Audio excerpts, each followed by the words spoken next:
महकमे का पदाधिकारी हो वो समझते हैं कि हमारी ये पुश्तैनी जमींदारी है, लेकिन ये आप भूल रहे हैं कि आप प्रजातंत्र के सेवक हैं।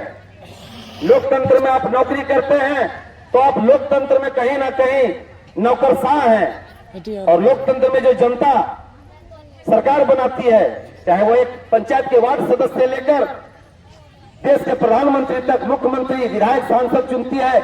इसलिए इस लोकतंत्र में सबसे बड़ा राजा जनता होता है। आपको ये आभास होना चाहिए कि यहाँ हिंदुस्तान में जनता की सरकार है और जनता यहाँ का मालिक है और आप यहाँ के नौकरशाह हैं। आप नौकरी करते हैं, हमारे दिए हुए टैक्स के पैसे से आपका वेतन मिलता है। हमारे दिए हुए टैक्स के आधार पर आपके प्रखंड के भवनों का निर्माण किया जाता है। हमारे दिए गए टैक्सों के आधार पर बड़े बड़े हाईवे सड़कें बनाई जाती है। हमारे दिए हुए टैक्स से ही हम गरीबों का आवास मिलता है। हमारे ही टैक्स के दिए हुए पैसे से हमें खाद्यान्न मिलता है। हमारे ही खेतों से उपजाया हुआ अनाज वापस रिटर्न करके हमें उस अनाज को दिया जाता है और उस अनाजों की चोरी आप डायरेक्टली हमारे सामने करते हैं। और जब उस अनाज की हम मांग करते हैं, उन गमन किए गए अनाजों की मांग करते हैं, तो आप हमें, हमारे धरनार्थियों को कहते हैं कि आप जो ये धरना दिए हैं वो अवैध है। मैं आपसे पूछना चाहता हूं सारे पदाधिकारियों से या फिर हमारे धरना के जो भी मजिस्ट्रेट है उनसे, किस संविधान का निर्माण आप लोगों ने किया है?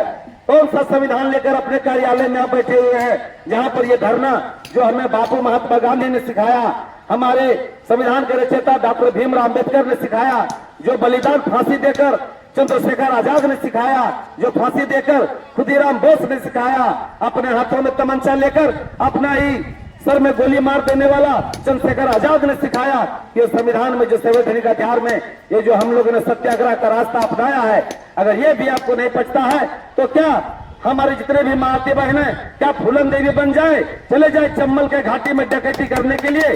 क्या हमारे जितने भी भाई हैं क्या AK-47 और SLR और इंसास गन लेकर क्या भेलवा घाटी के रास्ता में हत्या करने के लिए चले जाएं? अगर हम हत्या करते हैं तो वो भी कहेंगे कि ये भी अनलीगल है। तो फिर क्या लीगल है? धरना देना भी अनलीगल है, उपवास करना भी अनलीगल है, अनशन करना भी अनलीगल है, हथियार उठाना भी अनलीगल है, गोली चलाना भी अनलीगल है, अपने मांग को अपने हक को मांगना भी अनलीगल है। तो आपके नजर में लीगल क्या है? आप आज बताएं कि ये लीगल है, वही कार्य हम लोग सारे लोग करेंगे।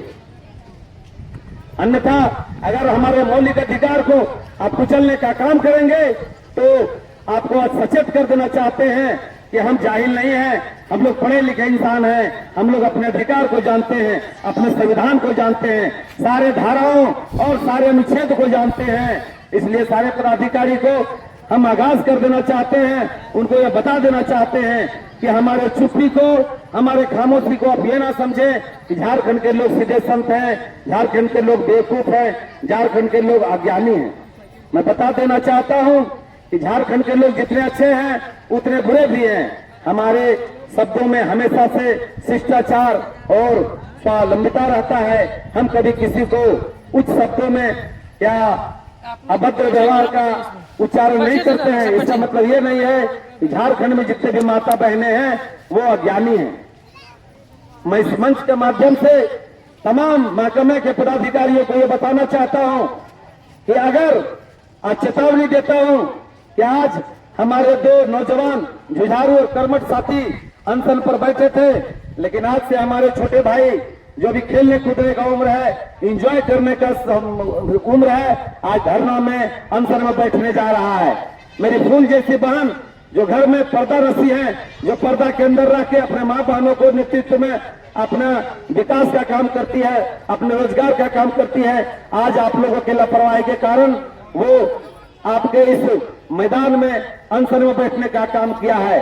और अगर हमारे भाइयों को और हमारे बहनों को किसी तरह का अगर कोई दिक्कत हुआ तो मैं इस प्रखंड के तमाम पदाधिकारियों से ये कह देना चाहता हूं कि आप अपने फोन या मिलके जिला के पदाधिकारियों को कहने का काम करेंगे कि हम लोगों को हथियार उठाने में ज्यादा समय नहीं लगेगा।